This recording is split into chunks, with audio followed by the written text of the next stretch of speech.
I'm hoping I can project and you all can hear me. My name is Sarah Taylor. I am the Programming Manager at the Johnson County Public Library. And welcome to tonight's Authors at JCPL presentation. We want to thank Franklin College for hosting us tonight, even though we're outside tonight. It was lovely in there. And then thank you to Rob over there at Barnes & Noble for coming out to sell books as well. If you do not yet have a copy of A Noise Downstairs and you're interested in picking one up, Rob's got plenty of copies over there. And then some other older titles as well that you can pick up. Okay, so since it's already kind of noisy out here, if you could all just make sure you have your cell phones silenced for me as we get ready to begin. Thank you. And now it is my honor to introduce tonight's guest speaker. Linwood Barclay is the international best-selling author of 17 novels for adults, including No Time for Goodbye, Trust Your Eyes, and the epic Promise Falls trilogy. His books have been translated into more than 24 languages and sold millions of copies. And perhaps coolest of all, the king of creepy stories himself, Stephen King, is among Linwood's fans, calling him a suspense master. It's very high praise, I think. We are here tonight to celebrate Linwood's newest novel. A Noise Downstairs is a haunting psychological thriller full of twists, turns, and dragging suspense. Paul Davis is an ordinary guy living an ordinary life, except for one tiny problem. He's haunted by mysterious sounds coming from his new vintage typewriter. After a double murder, in which the victims were forced to type out an apology letter using, guess what? A vintage typewriter.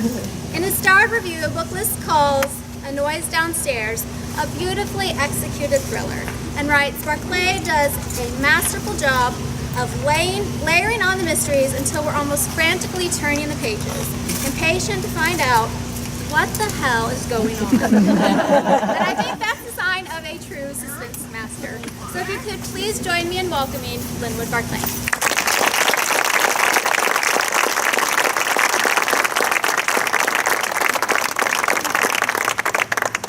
Thank you so much for having me. So when I got it, first of all, the driver, we were trying to find just exactly where we were supposed to be, and there was this sign out front with my face on it, and I said, I think that's it.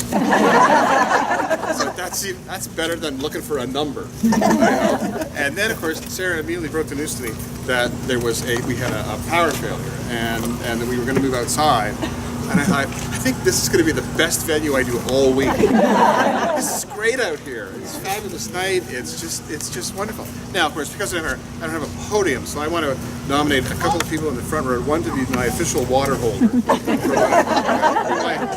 my official water holder for when I need some water, and then you can be my official hold this when I need to get the reading room.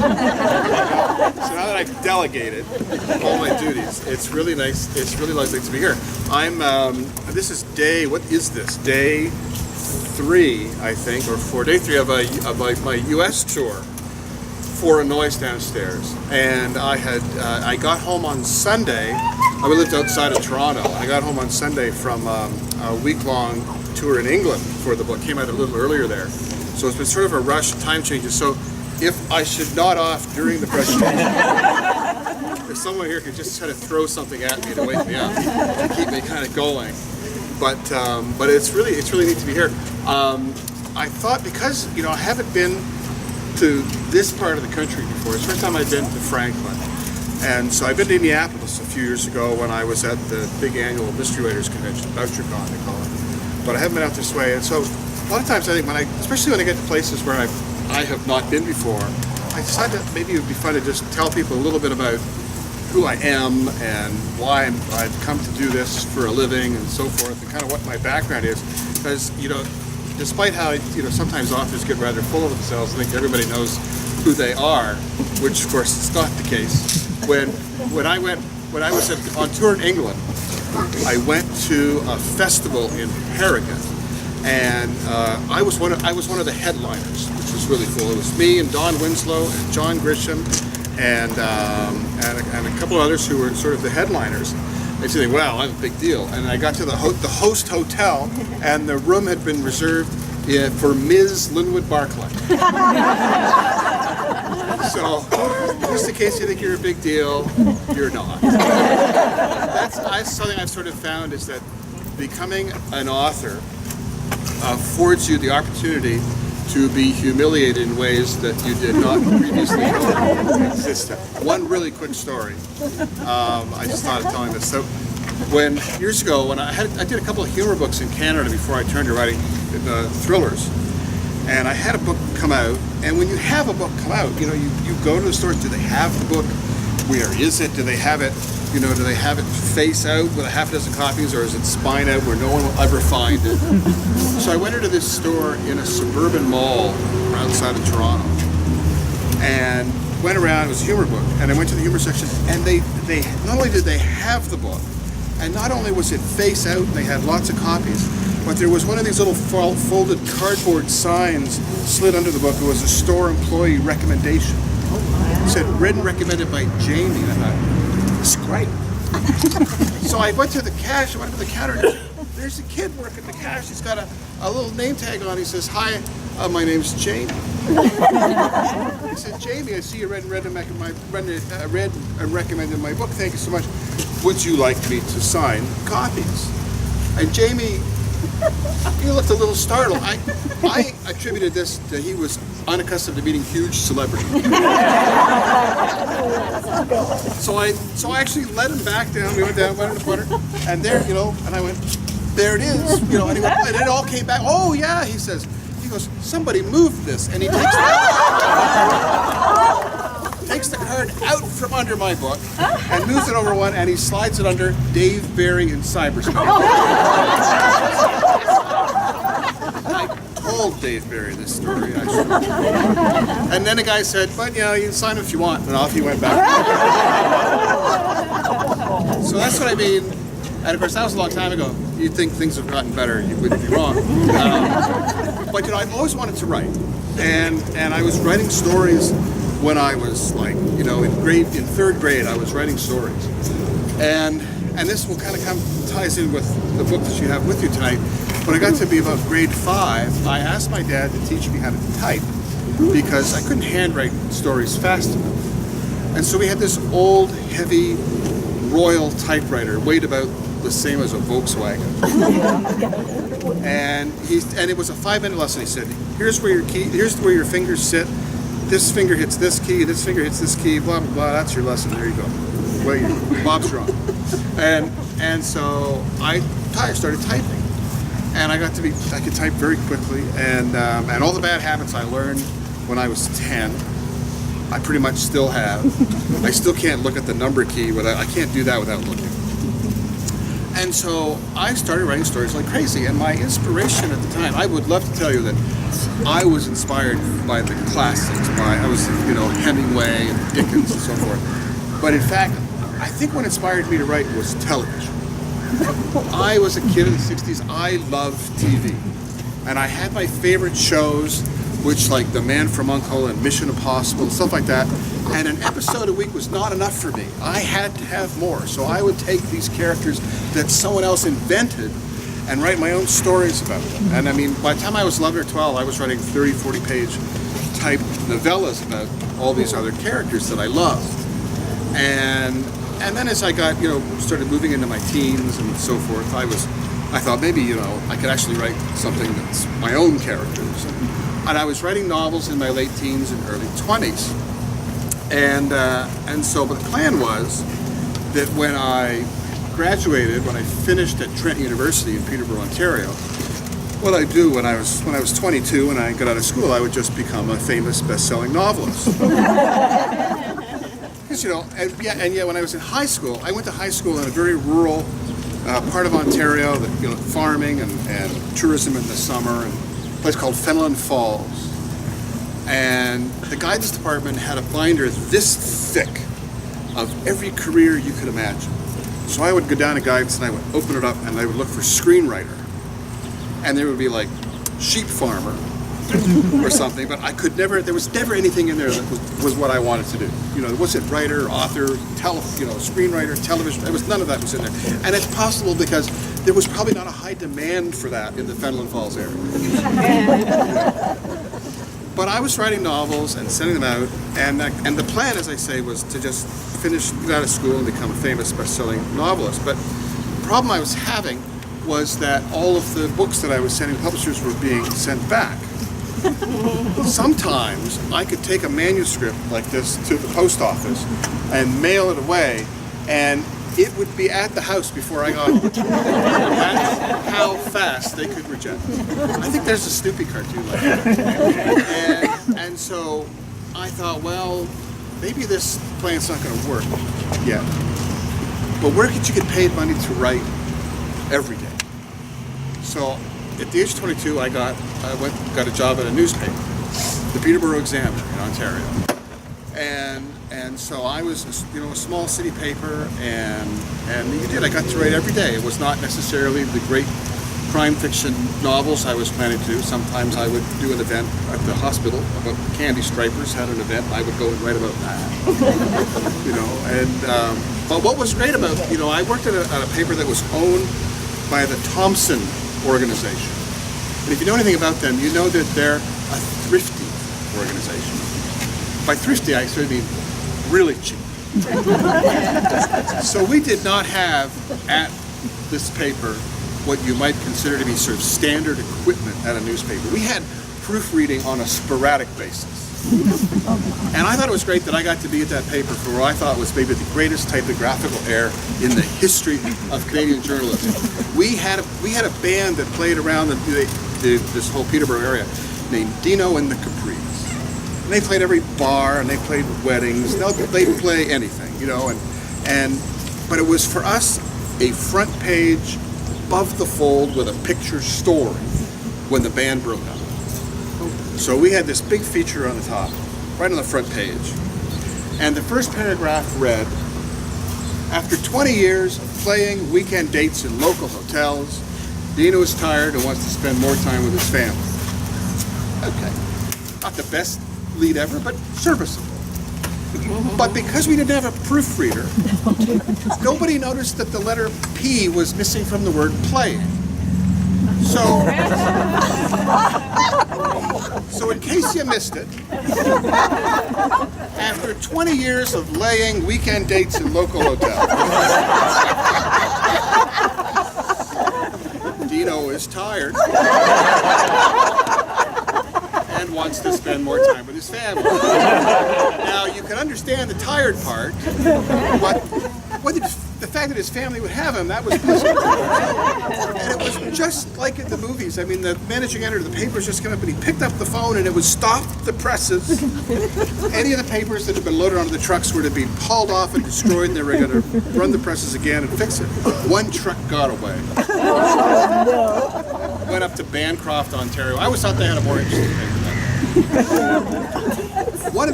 One time I worked on a story, I had the job of phoning all those sort of local police detachments in the morning to find out, what happened overnight, are there any good stories? And if you found an interesting one, then you got the names of these people, you'd phone them directly and get extra quotes and flesh it out. So one time I found out there was a guy, a town, sort of about the size of Franklin. The guy was a nice old guy, was driving through town, and this kid was hitchhiking, so he picked him up. And then the kid pulled a knife and threatened him, was going to kill him or whatever, and wanted his money. And then for whatever reason, even the kid chickened out on a traffic light, he hopped out of the car and he ran. So I phoned this guy, and I said, were you scared? And what was it like? Has anything like this ever happened to you before? Aren't you surprised it happened in a place like where it did? And yes, and I got all these great quotes. And I wrote a paragraph, a lead that read something like, the soft spot Joe Smith felt in his heart for a hitchhiker nearly cost him his life. Again, the proofreaders were out to lunch having coffee, and the word nearly went missing. So the soft spot Joe Smith felt in his heart for a hitchhiker cost him his life. And then to show that I was the greatest reporter who ever lived, I proceeded to interview him at length about the issue. And it's a very small town, around there, so you just know that his extended family would have picked up the paper and say, oh my God, Uncle Joe's dead, and here's what he said about it. thought, and when the papers came up, I thought, oh, geez, I gotta warn him. I have to phone him before the papers get to where he lives. So I phoned him, and when I got him on the phone, I kind of lost my nerve. I couldn't tell him how bad it was. I said to him, when you see the paper, it's going to read as though you were more seriously hurt than what actually happened. So I spent, and you know, but it was great to work there because becoming a reporter affords you this chance. I think becoming a reporter is like getting a crash course in the world because, you know, every day you get sent to something different and you learn about it. And so as a kid who was like 22, you know, one day you learned how you cover a trial, you learned how those work, and then you cover an accident, you know how what happens there, and then it didn't matter what you did, you just started learning about everything. And so it was a great gig, and I spent a couple of years there, and then I ended up in 1981 at the Toronto Star, the largest circulation paper in Canada. It, you know, it was a couple of million copies on the weekend and so forth. And I went in there for an interview for a reporting job. And they said, well, we don't really need reporters. We're desperate for copy editors. Have you done a lot of editing experience? And I said, sure. But the thing is, it turned out I was really good at it. I was a really good editor, and I could, you know, punch up stories and fix them and correct them and, you know, look for typos. I was really good at it. And so even before I had passed my probation, they were kind of realizing I was good at this. And so one night they gave me a court story to edit. I was going to say that having, you know, when I got to the Star, this did afford me the opportunity to participate in errors on a grander scale. and so this one night, they give me this story to edit, and it's a story about a guy who's on trial for marijuana possession, but his defense is that he has been using it medicinally. And all the information in the story is, I think, really incorrect about it, but it's very turgidly written. It's got a long, clunky lead. There's great quotes down at the bottom that should be in the second paragraph. And so they give the story to me and they say, Barclay, work your magic on this thing. Just, it needs a rewrite from top to bottom. I said, okay. And the other thing is, I could do that kind of thing in record time. And so I rewrote that thing from top to bottom. And by the time I was done, it just sung. You know, like the lead was tight, and it was punchy, and the good quotes were moved to the top. And I had a really good punchy headline on it, and it would have been even better if in the rewriting of it, if I had not reversed the names of the accused and his lawyer. In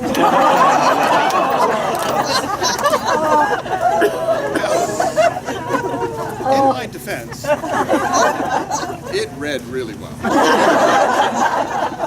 And so then, of course, they couldn't figure out who the idiot was who had made this mistake until after I passed my probation. And now that they were stuck with me, they thought, well, if he's that stupid, we should just fast track him to management. So I was assistant city editor and chief copy editor and news editor. I was all these things. And until 1993, and an opportunity came up for a columnist job. And I say it was, and so for 14 years, I wrote an alleged humor column. I always say alleged because when you write satire in a newspaper, if there's not a big banner headline that says, this is satire, not necessarily true, there will always be someone who thinks it's true. Like one time, I remember when that Russian satellite was orbiting the Earth, the one that was falling apart years ago.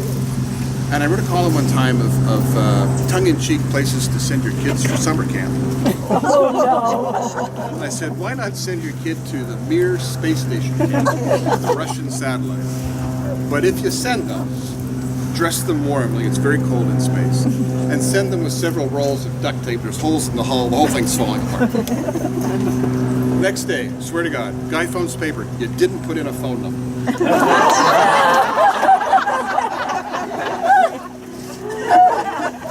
Wouldn't you want to be his kid, right? That's where you're going. And then another time, I'm sure it's sort of the same here, because you're in a climate that gets snow. So in Canada, where we live, it's kind of, there's two seasons. There's winter and then there's road construction. So it's just horrible. So, and it's so bad around Toronto. Traffic is so bad. And we have this massive highway, like it's like 12 lanes across the top of the city, called the 401. And it's always a mess. So one week I wrote a list of fictitious road closings out of frustration with this fictitious, funny road closings. And one of them was, don't use the westbound 401 between the Don Valley and Islington on Sunday afternoon between noon and 3. because they're repaving one of the runways at the Toronto airport, and they're going to use that stretch of the highway to bring in 747s. If you happen to be on the highway at that time by mistake, leave your sunroof open. If you see landing gear, pull the hell out. A woman called the paper. She said, "Is it this Sunday?" And of course, the other thing is, I wrote a lot of political satire, well, political columns. And this was a while ago, so at the time, one of the targets was a gentleman by the name of George W. Bush, who I would like to say, all is forgiven. And I wrote a piece about him, and when you write political satire, half the people who read you love it, and the other half are heading to the building with torches, like in the imagine. And so I wrote this column, and a guy emailed me, he didn't much like it. He said, "How can the Toronto Star justify cutting down trees and turning them into newsprint to publish the kind of crap that you write?" So I wrote him back. And I said, "I share your concern. I am so appalled that the Toronto Star continues to publish my column that I have canceled my subscription." The best part was, then he wrote back again, he said, "Well, thank you for your honesty." So I went to column for all those years, but I never really gave up the sort of dream of being a crime fiction writer, but writing novels about thrillers like that. So in 2004, my first novel came out. It was the first of 4 books about a guy named Zach Walker. They were 4 comic thrillers, and Zach was this sort of well-intentioned, anxiety-riddled, enormous pain in the butt. And I hate to tell you who he's based on. Zach is basically me unchecked. All my anxieties I funneled into this kid.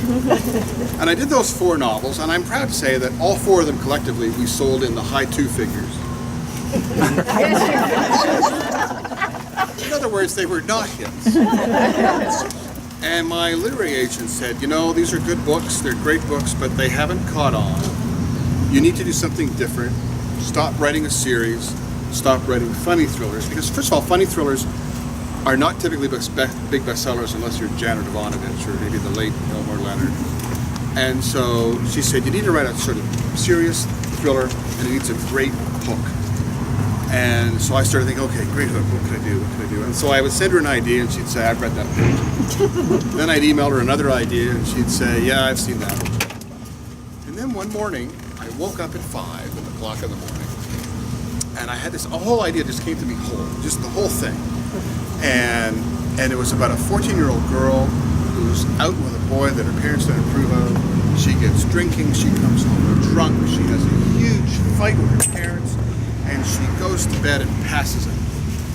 And in the morning, when she wakes up, the house is empty. Her mother's gone, her father's gone, her brother's gone.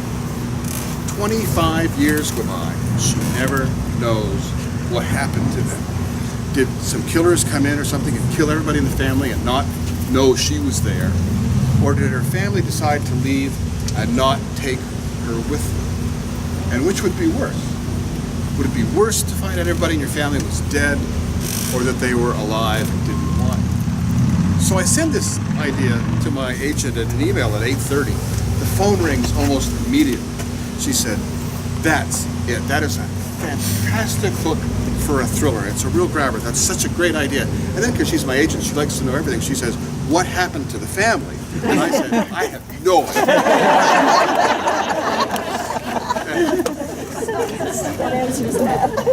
And she said, "You'll figure that out." And what I couldn't have known was that idea that came to me in the middle of at 5 in the morning 12 years ago would completely change my life, because that became a book called No Time for Goodbye. And that book started selling everywhere.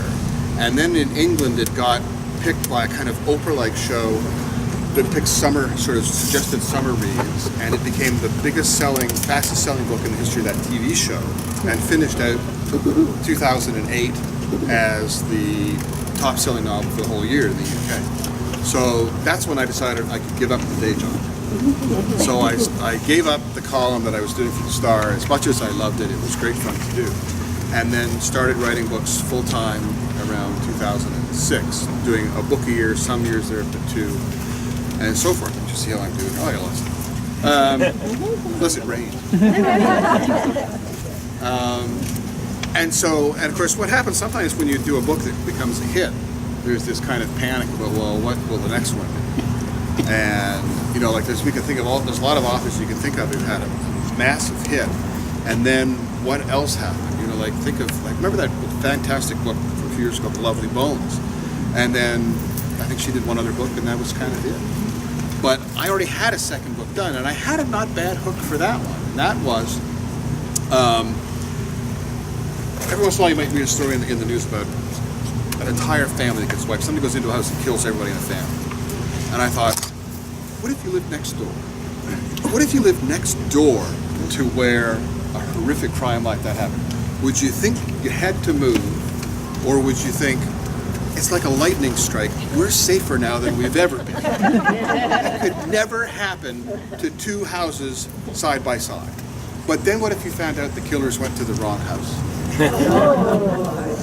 And that became a book called Too Close to Home. And so, you know, every year there's this search for the great what if, what I call a hook or a what if, something that is a good enough idea that it'll support, you know, 100,000 words, you know, novel. And I think that A Noise Downstairs is the best idea I have had since that 14-year-old girl went to bed and woke up and nobody was home. I think this is the one that I'm so excited about, and I'll tell you a little bit about it. I don't know if I'll read from it or not. What I find when you go to author events, a lot of times they get the author to read.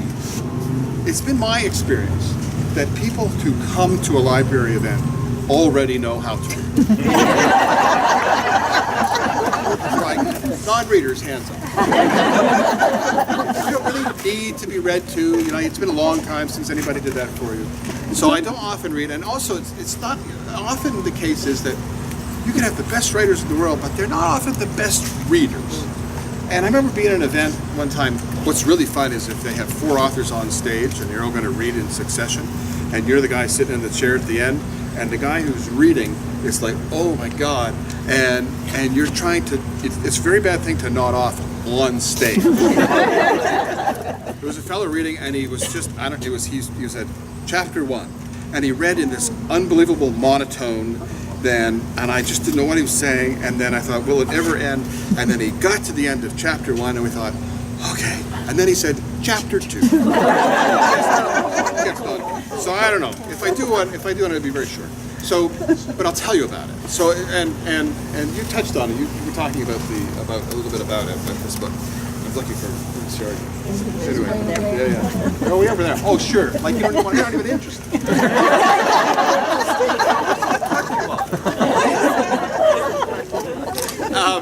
That's like she's like, I'll be the first one out of here.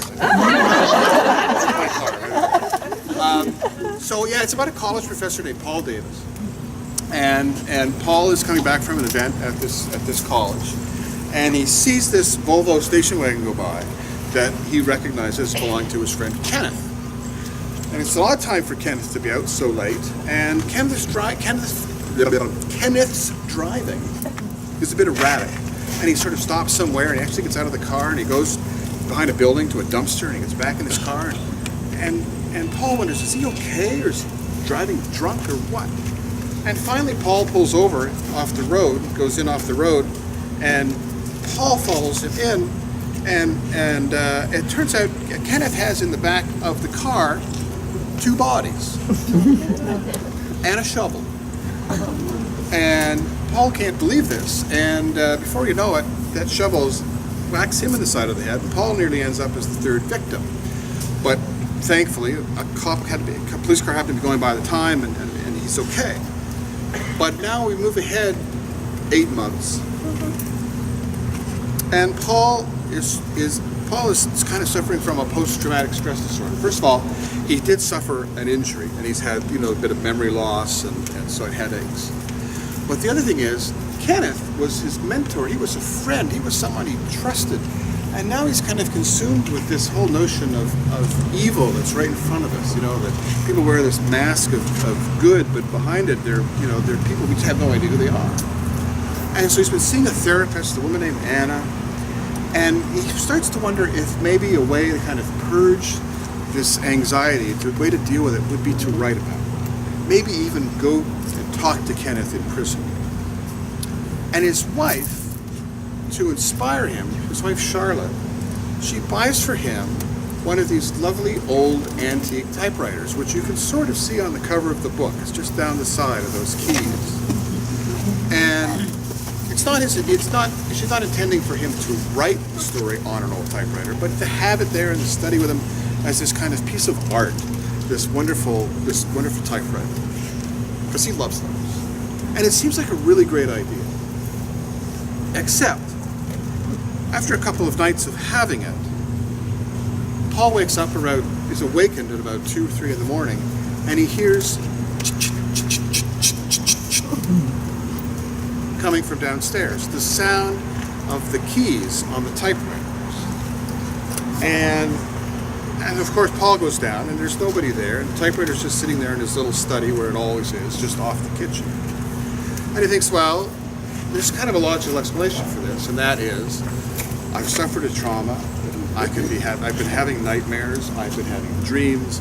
It's very likely something that I just heard in my subconscious, because Charlotte, his wife, didn't hear a thing. And that all seems fine until the next night when he hears it.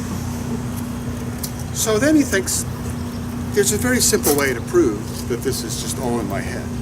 And that is, before he goes to bed, to roll a sheet of paper into the typewriter. And even if he hears it in the night, or thinks he is, if there's nothing on that paper, then that just shows that it's a dream. Except that's not the way it turns out. When he goes down that next morning and sees a message that's been left for him. And the other thing that had happened, that was sort of in the backstory, is that before these 2 women were murdered, they were forced to type out apologies on an old vintage typewriter that the police never recovered. And Paul is starting to wonder if somehow this is that machine, and if these 2 women are trying to speak to him. But the question really is Paul just losing his mind? Is Paul imagining it? Is it even possible that he's doing a kind of version of sleepwalking? He's getting up in the night and he's writing the notes himself and doesn't even remember doing it. Or is there some other sort of insidious plot going on where Paul is concerned? And that's the setup for a noise downstairs. And just before I came here, because what came out 2 days ago? 3 days ago? What's today? Friday. Came out 3 days ago. And I got a call from the guy who represents me in Los Angeles, and he said he's had several calls from producers. Now, I've learned not to get excited about that sort of thing, because every time you hear that, you go, oh, yeah. I mean, now I know. The first time when I did, like 14 years ago, when I did my first novel, and I got an email from a producer asking about film rights. Well, I thought, I'm just going to go order the Porsche today. And nothing ever happened. And my agent was very quickly kind of calm me down. She says, you'll get a lot of these, don't get excited. So there were a couple today, but I'm not excited yet. Because it's funny, like about a year and a half ago, I got a call that the guy who had directed the James Bond movie Casino Royale and a producer wanted to fly me to London, and they wanted to sit down and talk about optioning my book, Trust Your Eyes, turning it into a 6-part series, and they wanted me to write all the episodes. And we went to the ITV network in London, we had this big meeting, it was just, oh my God, this is really happening. And then over the next 6 months, I wrote 12 drafts of episode 1 based on what ITV wanted and all sorts of stuff. And then in August, ITV said, nah, I don't think we'll do it. So, and I thought, welcome to television. So I don't get overly excited. But anyway, so that's the setup for that. So what I'm going to do, I think I'll do a short reading. I don't want to overdo it. So it's from the prologue. And then what I'll try to do is take questions, if anybody has questions. like, is the power back on? And are the lights on at least in the bathroom? That would be another really good question. Okay, driving along the post road late that early October night, Paul Davis was pretty sure the car driving erratically in front of him belonged to his colleague, Kenneth Hoffman. That's good. I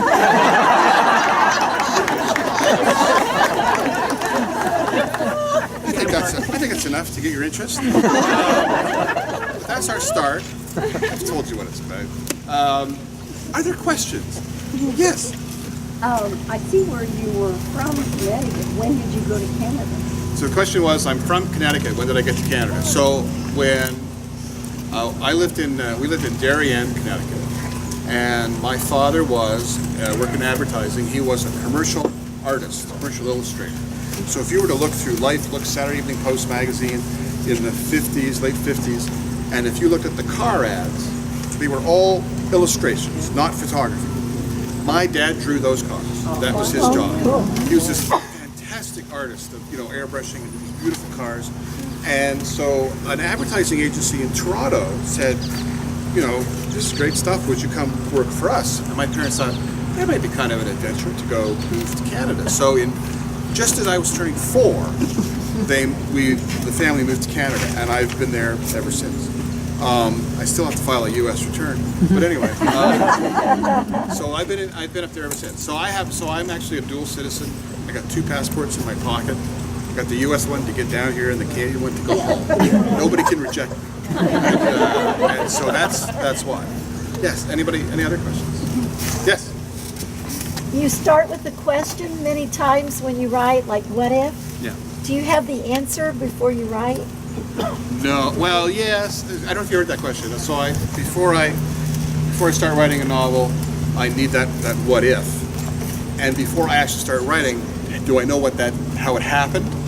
Essentially, pretty much. For every author I know, and I've gotten to know a lot of them in the last few years, everyone has a different way that they work.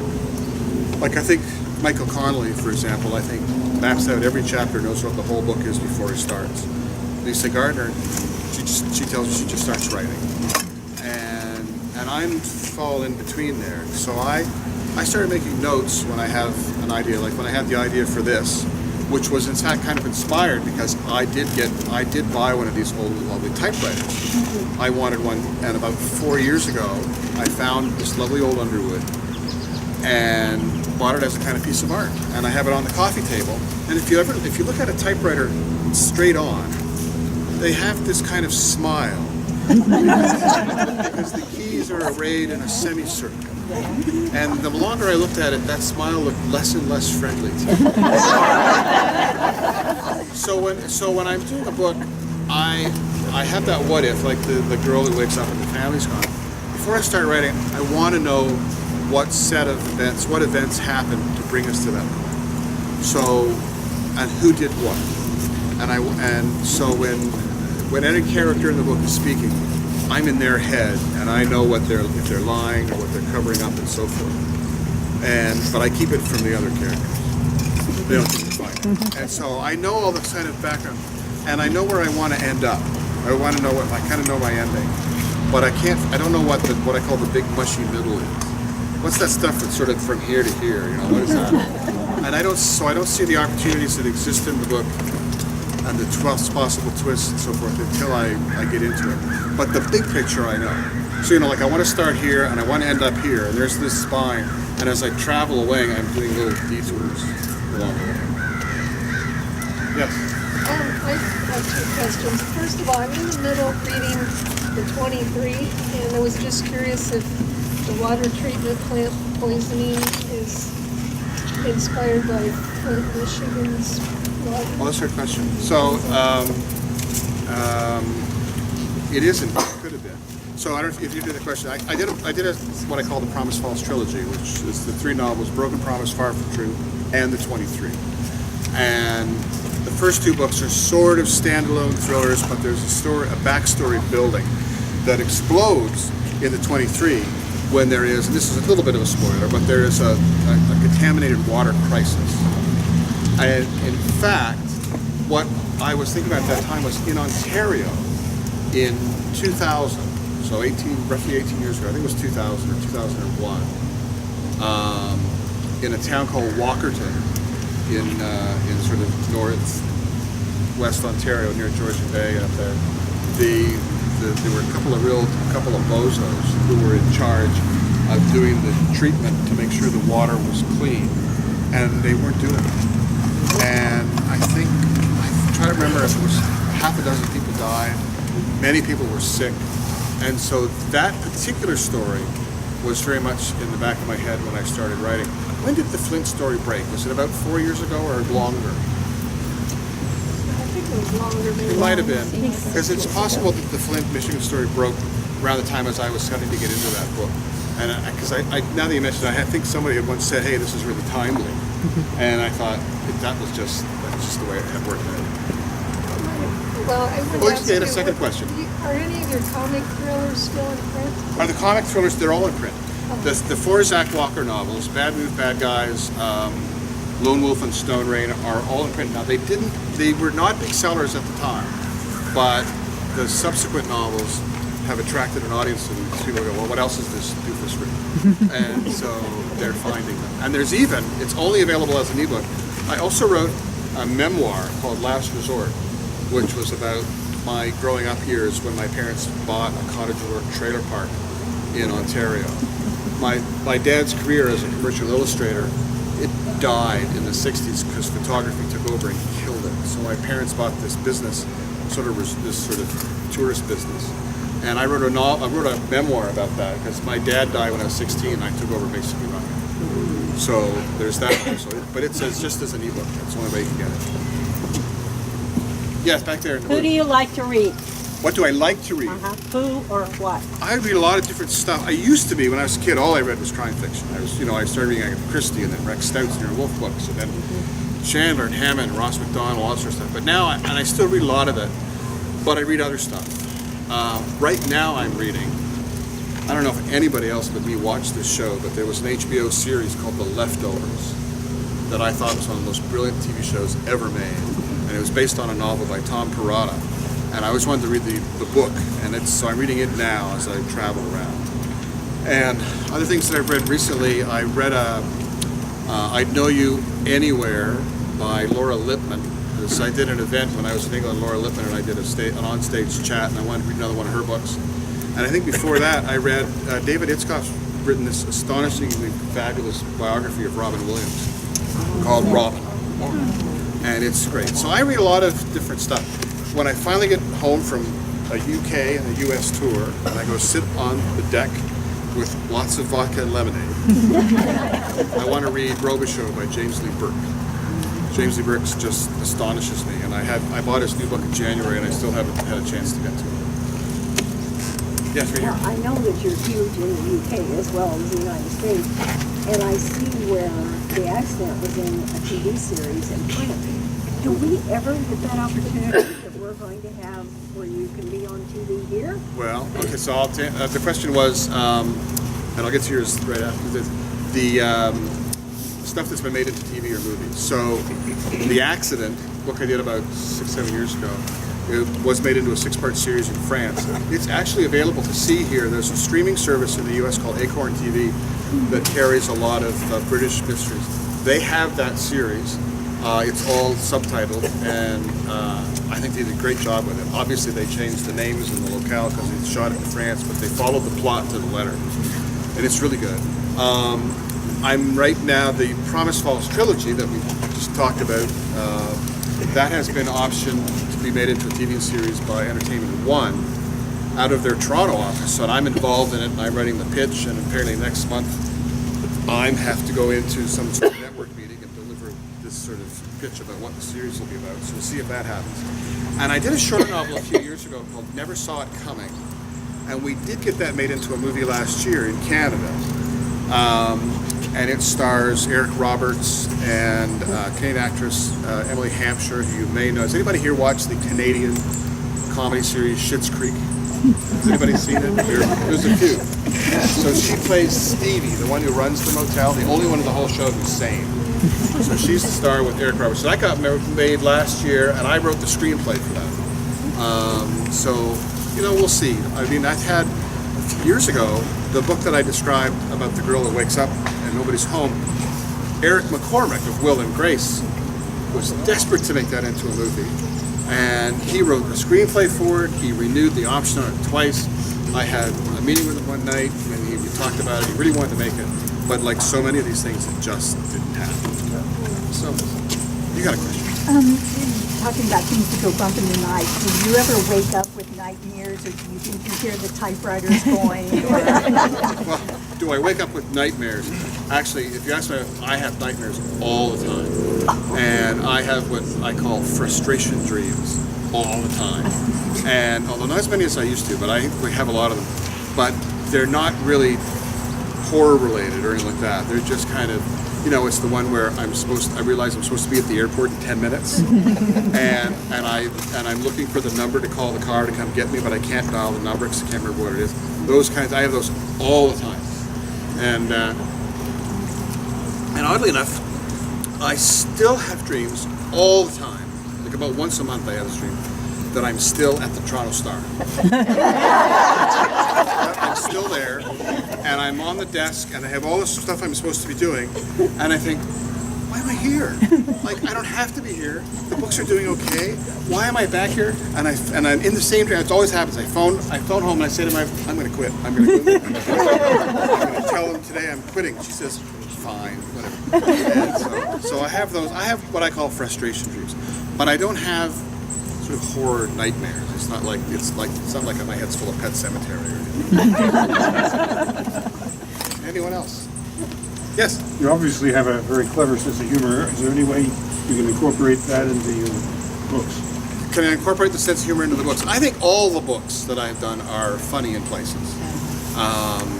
And it's not, when I wrote the 4 Zach Walker novels, I kind of created absurd situations for my character to get into so that they were sort of designed to be funny.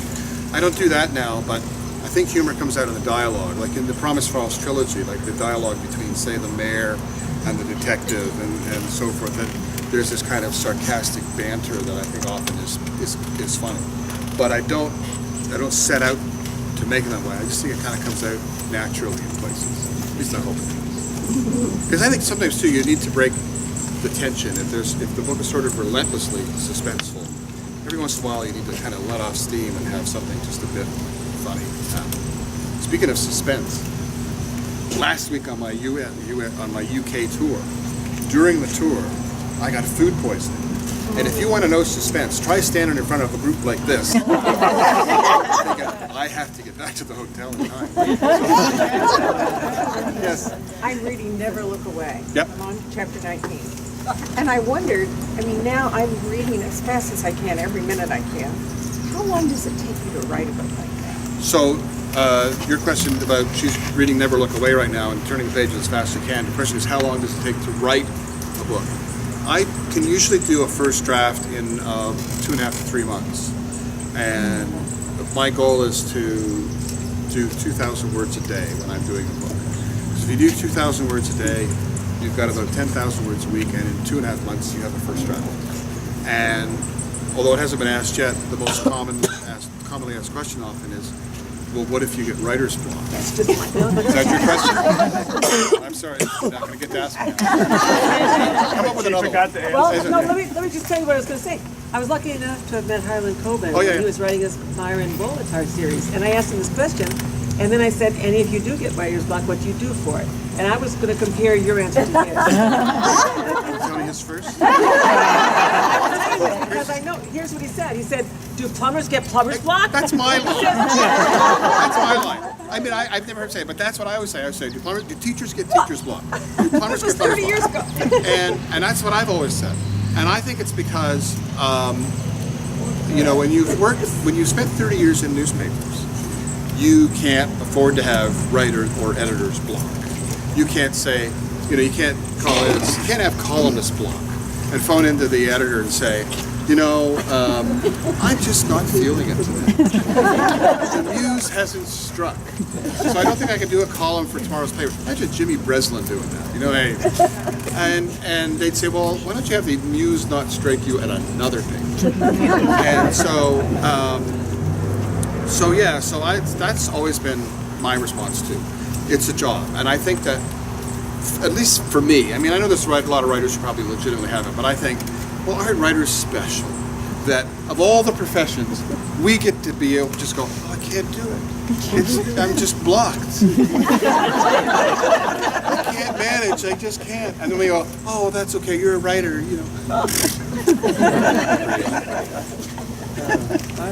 Yeah. Are there all or any of your books available electronically?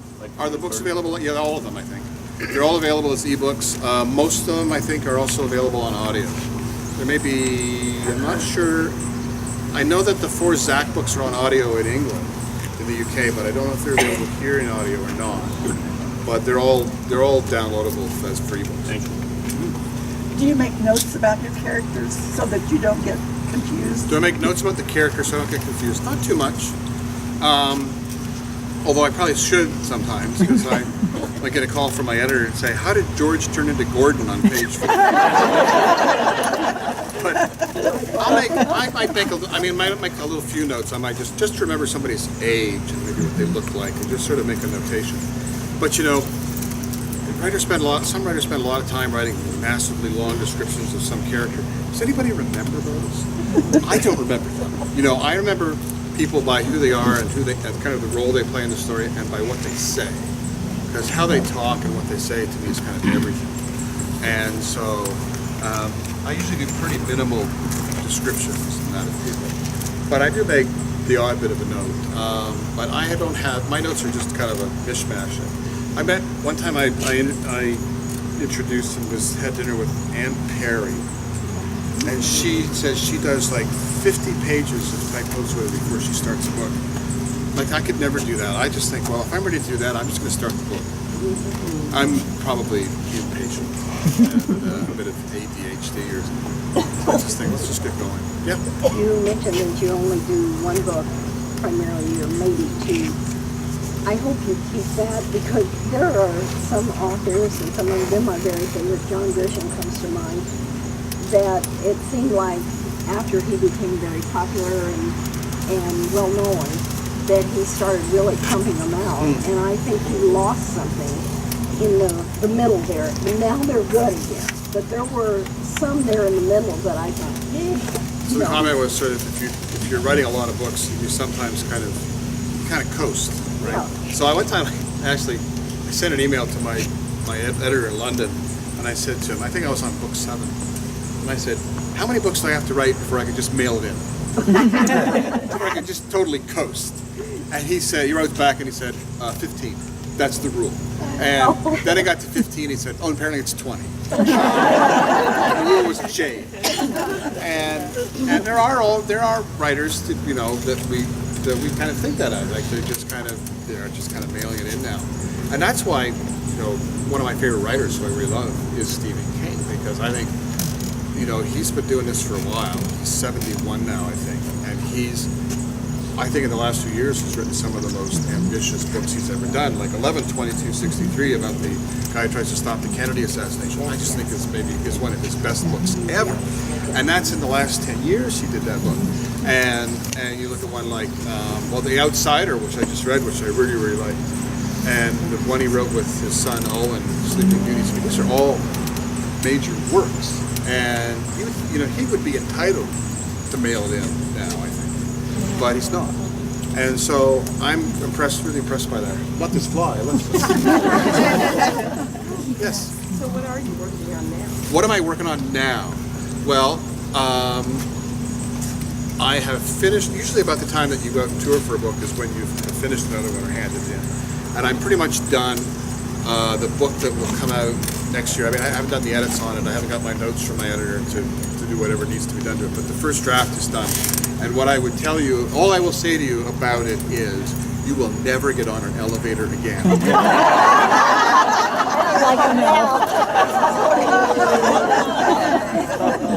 your time? One more question. So it's got to be, it has to be really good. That's the last question. Okay. You seem to leave a lot of characters with an unfinished story. Yep, Do sometimes. you ever hang out there in front of you and say, I want to finish this? I'm thinking of the young man in stir, he fires up a shot in the kitchen and kill his mother or not. So so sometimes I have occasionally left things just a titch unsettled at the end of a book. I don't wrap up every single thing. And, you know, if anybody's read Trust Your Eyes, I throw something at you in about the second last paragraph. And you kind of are left with, and actually I have not, this is a book where I have not done that at all, but in some of them I have, and that's true of the trilogy, I think, to some degree, and the book that follows it. And I stopped thinking that I have to wrap every story up because life's not like that. You know, a lot of things are never resolved. So I try to wrap up the main story, the ones that really matter. But if there's a couple of other ones that are kind of out there in the ether, I mean, if somebody seems to have gotten away with something, maybe they got away with it. And so I don't always wrap up everything. Like, I think one of my own favorite books that I did a few years ago was called Fear the Worst. And something really kind of pretty awful happens on the last page. And sometimes I love to leave, not all the readers like this, but I like sometimes to leave readers just a little unsettled at the end. Because I think they remember it a little better. Like, because they remember thinking, I hate that guy.